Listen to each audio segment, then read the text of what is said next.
Fat, low, and ready to go. Cool runnings. A painter who's gone hog wild, and hot rodding Southern style.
America is made up of generations of people who have strived for freedom.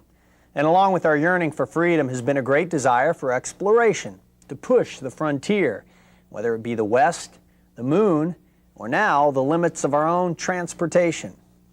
Hello everyone, I'm Jeff Probst and welcome to another issue of Rod. It's time to kick off your shoes and watch the good times roll on the hottest form of street rod entertainment you'll find anywhere.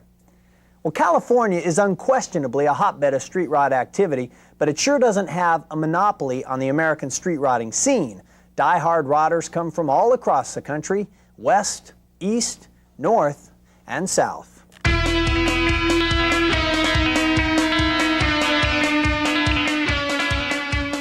Laid-back Southern hospitality was what the good guys' 5th Dixie Rod and Custom Nationals was all about.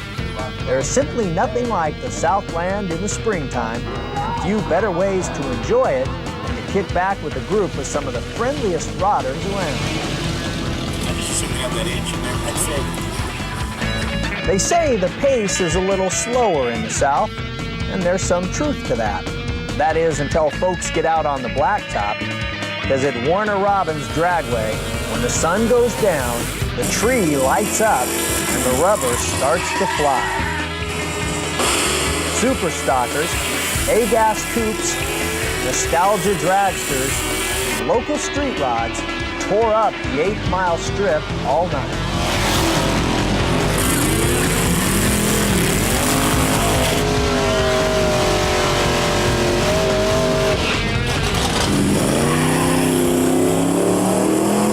Saturday, nearly 1,000 rods and customs rolled across the green fields of Perry, Georgia, and into the Georgia National Fairgrounds.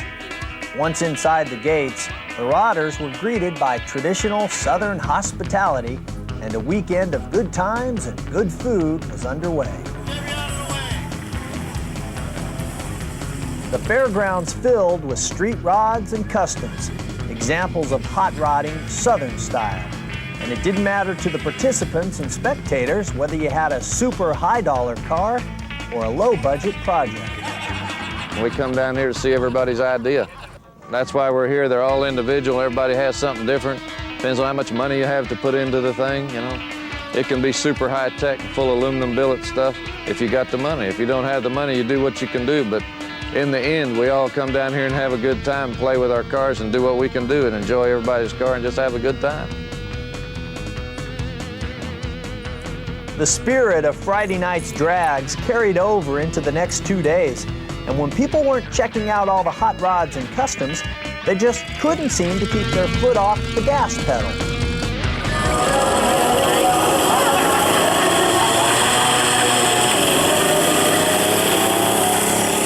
Proving once again that if it has wheels, they'll race it. Over the roar of engines, rock and roll performed by Endless Summer lifted spirits even higher, and the vintage sounds made a great backdrop for all the cars throughout the weekend.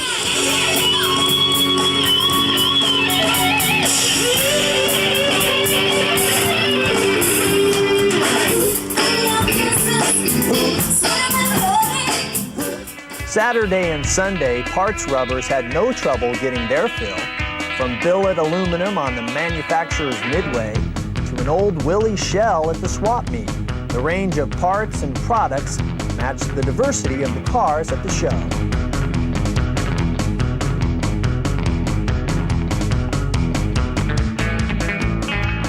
The great variety is always evident at a Good Guys event, filled with rods and customs from low buck to high tech.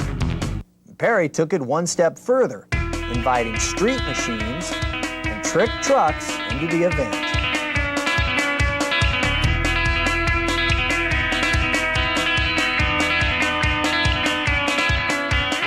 After looking at the award-winning cars, who could have asked for more? Coolest 50s. This is Mike Tarkley from St. Petersburg, Florida. 50 Oldsmobile, custom. It's got neon flames in the headliner. Took him 2 years to build. It's got a 500 cubic inch big block, huh? Clyde Moyer from Douglasville, Georgia. 47 Buick convertible. How's this, huh? Is this a big ride or what? He's picking up all the girls. Yeah, he's got rolls and pleats and just nice, smooth. Boy, that's a nice Buick. This is the fat fendered pick. This is one of those new Minotti body 37s that's made into a 3-window coupe. This is Jane Colburn from Madison, Florida. How about that for being a slick red piece, huh? Under construction award. This is Benny Owens from Tifton, Georgia, 48 Chevrolet truck. It needs interior yet and some finishing on the bed and whatnot. They're going to mess around with the fuel cell in the back and whatnot, but isn't that a nice little truck? 48 Chevrolet. Another one of our Eagle One Visual Perfection Awards. This is Lisa and Bob Johnson from Clearwater, Florida. 68 AMX. Magenta paint blown and injected in tub. It's got a roll cage in it. Got a neat little old gal in there helping drive. This is Dale Dents and Jackie Carr from Orange City, Florida. Another Florida couple. 28 Model A, 2-door sedan. Nice little trailer on the back. Nice graphics. Nice Model A. Thanks for being here.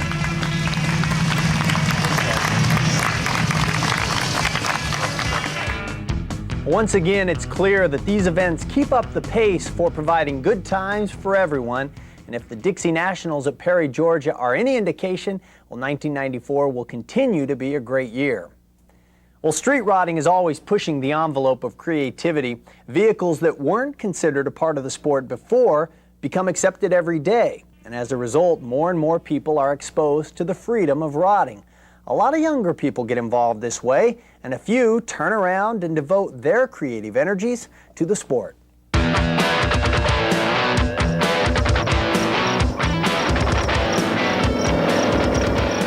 Like many of us, Mark Warwick's love of cars and bikes came from his dad. But where he got his unique gift for painting is anyone's guess.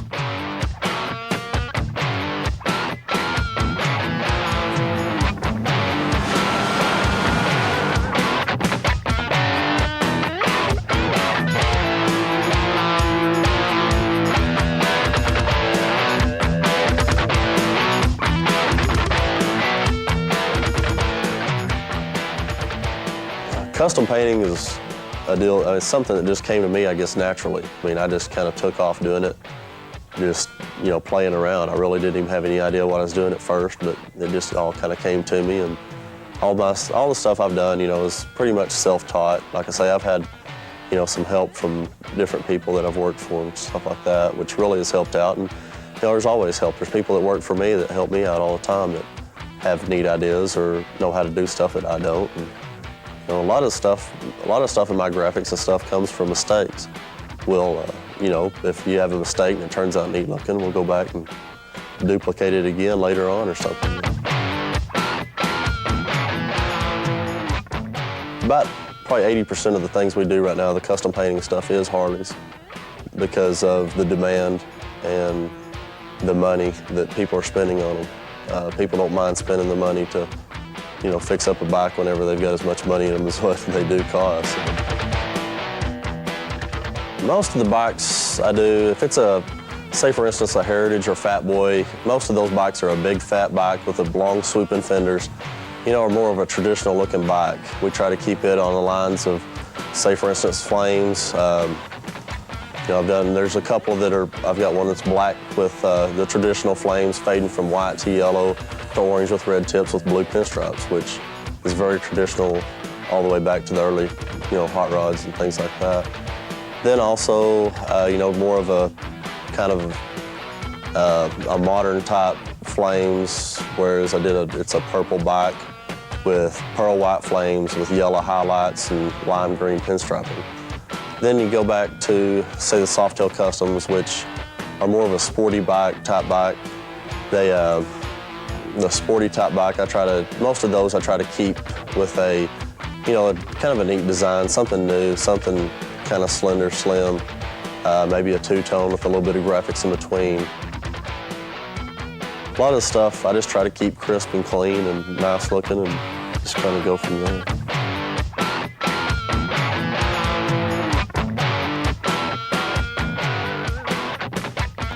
I've been influenced from my dad because of all the cars that he had done, and the cars, I mean, he was always messing with cars, always has, and still does, still builds a lot of cars. Yeah, you can follow the lines of a car and really change the whole appearance of a car. You've got to watch placement on cars, especially on the little graphics, on what body lines and stuff you put it on. It can shrink a car, it can lengthen a car, it can do all kinds of things to the look of a car. You know, it's a little fine line right along the top body line and stuff, you know, kind of seems to lengthen it sometimes, you know, and it'll, you know, you can bring the top, and the graphics will bring the top up, you know, or bring the top down, however you place them. It can really change the whole looks of a car. You know, if a car comes in, it's a, you know, a really nice car, I mean, it seems to really push you to want to do a better job than if it comes in and, you know, it's not done like what I think it should be, maybe. It's always a challenge to, you know, to please the customer and to please people. You're not going to please everybody all the time. You know, if it pleases the customer, it pleases me, and usually if I'm pleased, the customer I think is pleased.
Mark is just one example of a younger generation of hot rodders bringing innovative ideas to the hobby. Well, speaking of creative ideas, every once in a while a car comes along with a new approach that hits you like a breath of fresh air.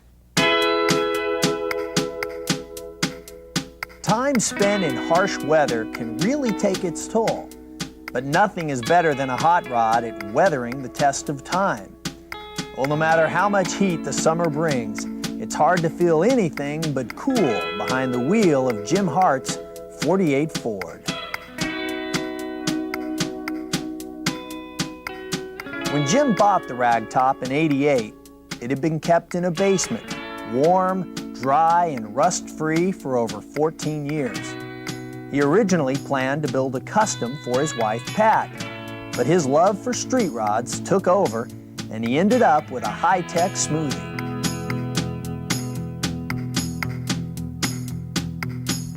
The body restyling on the 48 begins with a one-piece front end, molded-in grille, Frenched headlights, and a narrowed, rounded, and pulled-in bumper. The hood peak was extended up to the windshield. A smooth deck lid with rounded corners, handmade French taillights, and molded rear fenders finish off the rear end. The smooth body lines are enhanced by a 3-inch chopped top, one-piece door glass, shaved door handles, and molded-in mirrors.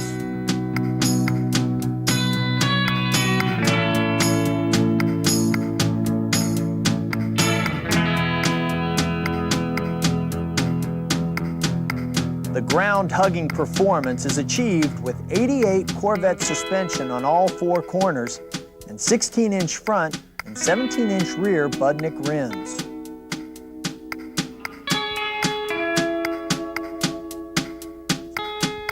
Power is supplied by a 350 Chev with TPI and 700R transmission. The engine compartment was completely smooth, including the front shroud, which houses a Griffin aluminum radiator.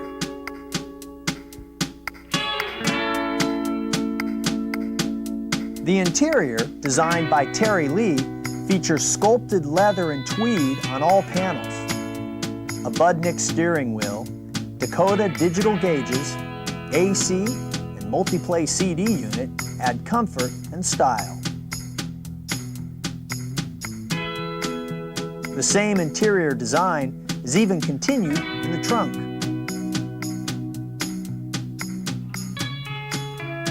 Buyers Custom sprayed the special Heart Green Deltron mix. To set it off, Ken Jones fabricated the burgundy Hearts cloth top. And Mitch Kim put on the finishing touch with fine line pinstriping.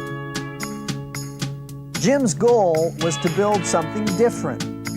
He succeeded. And when his 48 drives by, it feels just like a cool breeze.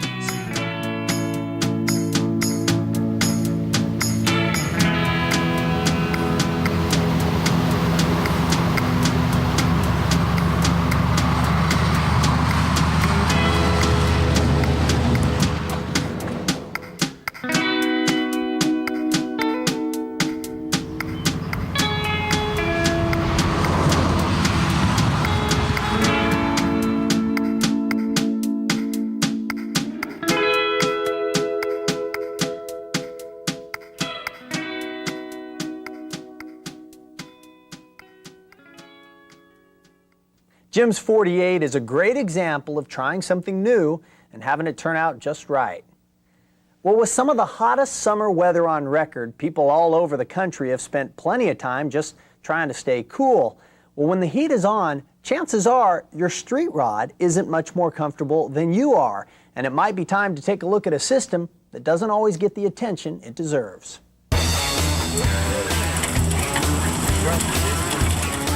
Besides coolant spewing out of the front of your car, temperature gauges are the only thing that tell us how hot the engine really is. But even with a gauge, do you really know how hot your hot rod is running? Different styles of gauges can give you different readings, so to make sure we keep the big chill in our big block, we did a little research. We purchased 2 brand new gauges, one mechanical and the other electrical, both the same style and brand. We then did a little bench test with a hot pot filled with water. We had to run jumper wires to the electrical gauge to make it operational for the test. After bringing the water to near boiling, we noticed that the electrical gauge gave us a reading of just over 200 degrees, and the mechanical gauge gave us a reading of about 185 degrees, roughly a 15-degree difference. Temperature gauges are a must in these cars to keep them running cool, but maintenance will keep you from having to glance at your gauge at every stoplight. Coolant, belts, hoses, and thermostats must be checked and changed on a regular basis, especially for a car that sits for any extended period of time. And if you just purchased your street rod, you should do it for peace of mind. With winter just around the corner, we're going to change the coolant and the thermostat in our 55. The thermostat's primary job is to keep your engine at a minimum specified temperature. Your degree of thermostat will depend on your climate and engine type. Yanking the thermostat out and chucking it will not make your engine run cooler. The coolant spends less time in the radiator, therefore giving it less time to cool down. After draining the system and removing the thermostat and housing, we used good old-fashioned soap and water and a scrubbing pad to clean the intake manifold. We used a brass brush to remove old sealer and rust from the bolt threads, and we also ran a tap into the intake to make sure that these threads were clean as well. Just about anyone with a birth certificate knows that thermostats are directional, but just in case, they are clearly marked. After installing the thermostat, we reinstalled the housing. Our aftermarket housing uses an O-ring instead of a gasket to make the seal. These generally seal a little better on aluminum manifolds and can save you a ton of cleanup time. Always use an anti-seize lubricant on the bolts. Over time, unprotected threads can seem to make the bolt an almost permanent fixture of your manifold. Always start bolts by hand when threading into aluminum, and when tightening, make sure to tighten bolts evenly. Otherwise, you can have a leak or even break the housing. To make the installation easier and later removal user-friendly, we're going to put a touch of moly on the inside of our hoses.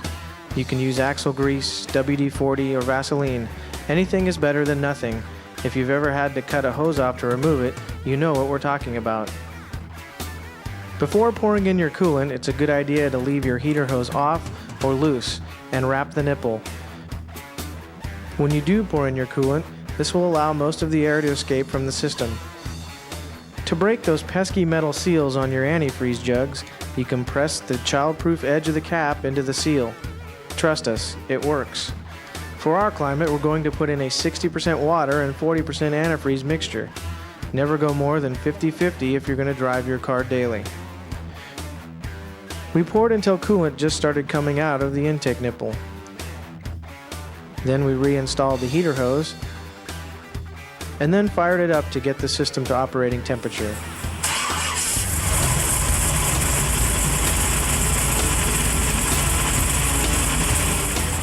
This is a good time to check the system for leaks.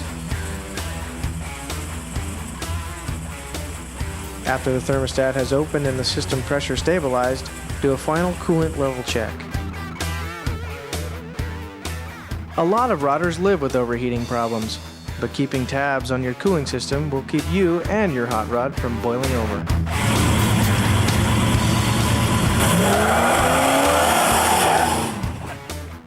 That tech tip came directly from a subscriber request. We do listen. Just drop us a line and see for yourself. And speaking of lines, it's time to check in with our own resident refugee of the automotive press, Dean Olson, as he shares his insights from the editor's desk.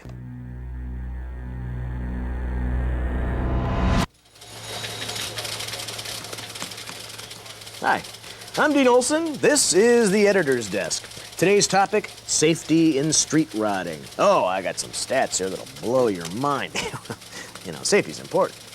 Oh, here's a safety tip for you. If you're a guy and you own a Thighmaster, never use it naked. Oh, I read about some guy who had to hobble to his neighbor's house, naked, Thighmaster. Ouch, ouch, ouch, ouch.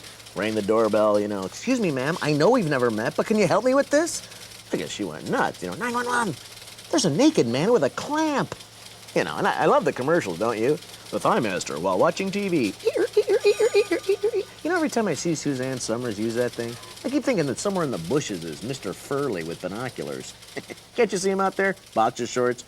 Whoa, fiddly dee. You can't even lose weight with a Thighmaster. No. Well, think about it. Let's say you're 700 pounds, and you use a Thighmaster every day for 10 years.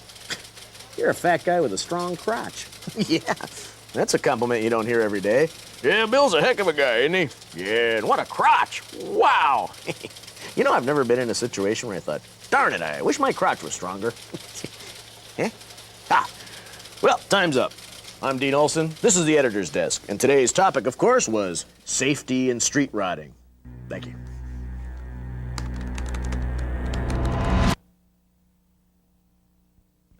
Thanks, Dean. So glad you cleared that up for us. All right, it's time to get back on the road now, get the lowdown on another test model, and check it out in action on the Rod Road Test.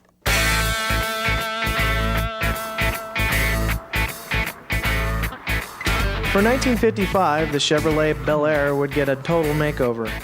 The facelifted 55 Chevrolet would prove to be one of the greatest cars ever to roll off the bow tie assembly line. The slogan USA 1 would never have more meaning for General Motors than it would in 1955. You'd be hard-pressed to find a better car that was a better representative for the phrases All-American or All-Original. And although our test model may look all original, it has some modifications that cars 40 years younger are jealous of. Our test model is a 1955 Bel Air two-door post with a custom mix two-tone turquoise and white paint job. The hood and trunk have been smoothed over, and the original trim and grille have been reworked and polished. Just cruising down the highway, our test model appears to be all Bel Air, but a few seconds behind the wheel and you'll be in on this sedan's little secret. The skin may be all original shoebox, but the skeleton is all late model Corvette. Originally, the V8 Bel Air had coil spring independent front suspension followed by a leaf spring rear, complete with big drum brakes all the way around and a chrome magnon style steering gear. Today, our test model's chassis gets its handling, steering, and stopping characteristics courtesy of a donor 1987 Corvette. The complete front and rear suspension has been mated to a custom fab square tube frame. Steering comes from the Vette rack, and the binders are Vette discs on all corners. In '55, Chevrolet's 265 V8 was the conversation of the nation, and for good reason. This 90-degree V8 overhead valve engine works so well that the small block power plant would basically go unchanged for nearly 40 years. They say you can't improve on perfection, but arguably Chevrolet has been doing it for some 4 decades. Just a squeeze of the loud pedal on our test model, and you soon realize that there is something with hair on it under the hood, and hearing 2 tire chirps instead of 1 lets you know that the cast iron Power Glide is now laying in somebody's swap meet stall. The new generation drivetrain in our test model starts with a 383 cubic inch racing head service small block with Accel injection. A 3-speed turbo 400 with her shifter multiplies the torque of the Chevy Bullet, while the Corvette rear end and polished Vette wheels get this brute power to the blacktop. The exterior on our test model keeps its original shape, and the interior does as well, but not without a few modern-day goodies. The Pilot now perches on the original seats fitted with gray leather and wool tweed. Power windows front and rear, AM/FM stereo, and vintage air conditioning keep all aboard in comfort. The '55 Bel Air is definitely a full-fledged member of the Hot Rod Hall of Fame, taking its place high on the list with a long and distinguished line of hot rod heritage. Our test model retains that blast from the past with a one-of-a-kind punch for the present. In 1955, just under 170,000 V8 posts sold for about $1,800. Today, Hot Rod Enterprises built this one-off shoebox that gives a slightly higher sticker shock. Our test model 55 is pure classic Bel Air show wrapped in modern Corvette go. With our test model, the days of the stab and steer shoebox are long gone. Mixing classic American styling with modern-day performance, this 55 creates a hot rod hybrid that is so hard to beat that we just hated to give it back. Just think, we could be doing this.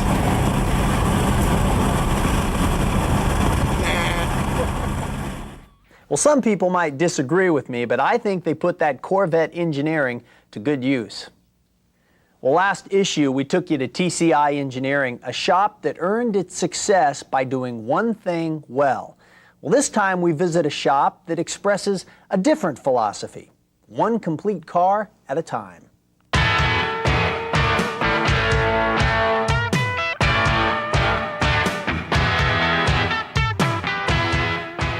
Back in the old days, Dad had a Model A, two-door sedan, and I guess that's where I got involved in it. We grew up on a farm, went to college. Got out of college, started drag racing a '57 Chevrolet, and then went into a '38 Chevy Coupe in the gas class, and moved here a few years later to start teaching college, and drag racing got into the bracket racing. That's no fun for me. I still like the old nostalgia type drags, and also got too expensive and too time consuming. So to supplement the hobby into performance hobby enthusiast, car enthusiast activities, I got into street riding. The shop is set up, we have three employees, actually 2 full-timers and myself being a school teacher. I'm here about 30 to 40 hours a week. The other guys are here from 60 to 75 hours a week. And in the shop, we try to do everything in-house. I do most of the fabrication, chassis, the welding, and that type fabrication. Mike, my son, worked at an upholstery shop through high school and learned that trade, so he specializes in the upholstery, the glass work, and those things. And Roger is another one of our employees, is doing the body work, paint work, and he's good at fabrication also. So we all have the capacity to do certain amounts of everything, but we try to do the entire thing here in the shop, not farming any of it out. Quality, we have total control of it. Either it's good or bad, and it's ours. We can't blame it on someone else. I think this helps us, but we do fewer cars this way, but we can design the chassis to fit the design of the body. We work with the customer from start to finish, and you don't have a middleman to lose some of the concepts there.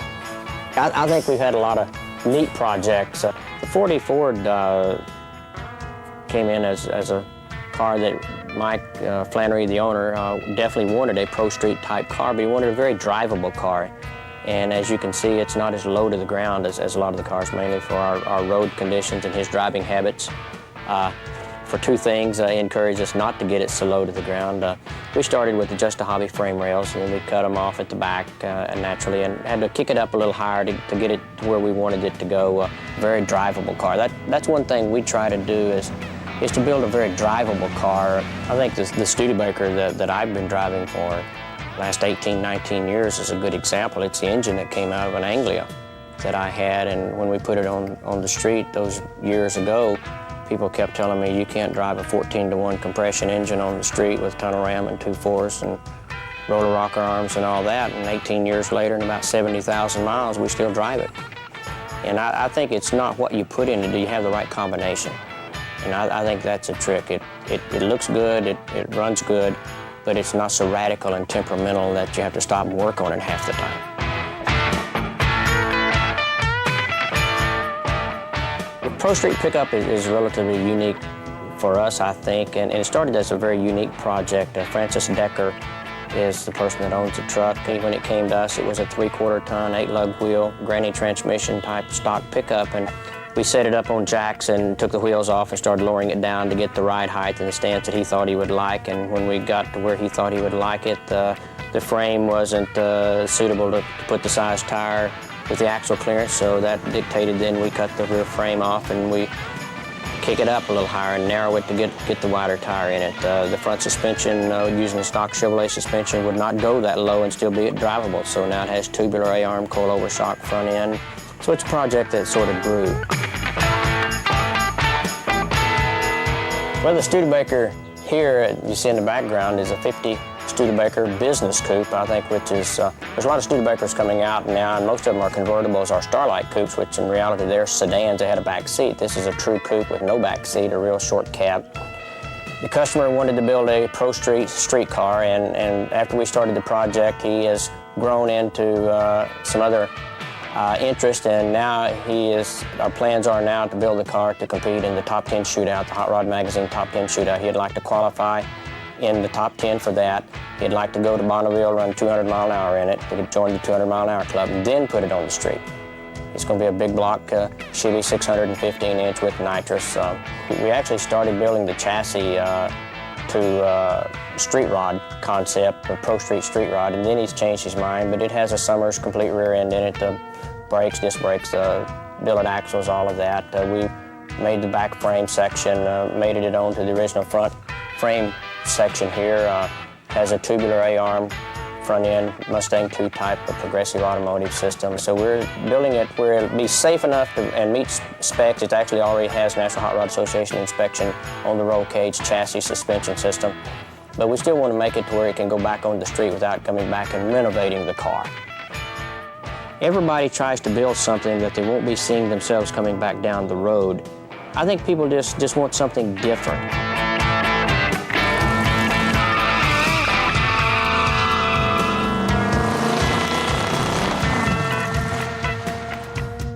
Our warmest thanks to Frank and Mike Millsap for showing us their work, and especially for the large quantities of ice water.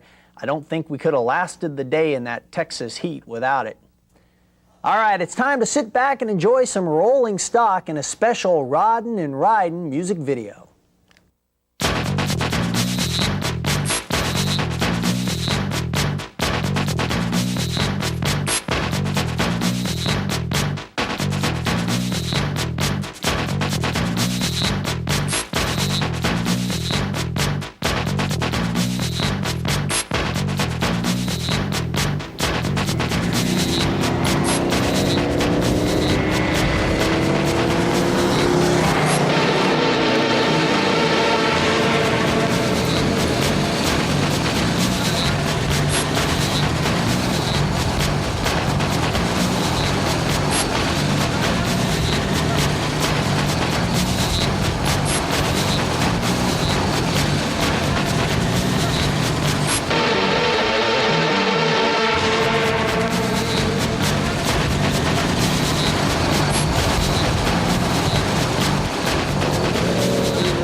Boy, talk about making the most of the open road. I don't care if I'm riding or driving. Either way would be fine. The Harley and that 33 Ford make one hot combo. Well, all right, that's going to do it for this issue of Rod. I hope you enjoyed it. I know I did. And the next issue of Rod will be rolling out the door very soon, so get everybody you know to get on board. They won't have to miss a single issue. Before you know it, they'll be saying, hey, Rod is TV My Way, too. So long.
If you want to get involved with these truly unique classifieds, just send the producers of Rod a photograph or video still of any rod or rod-related item you want to sell, trade, or purchase. You must include a text of 25 words or less, which includes your phone number along with a description of the item. The cost of this truly unique classified is only $24.95 for a 3-issue run. So get involved in what's sure to become the most popular trading post in the industry, the Rod Swap Shop. To order, just send your information and payment to Butler Video Productions, 14360 Southeast East Gateway, Bellevue, Washington, 98007.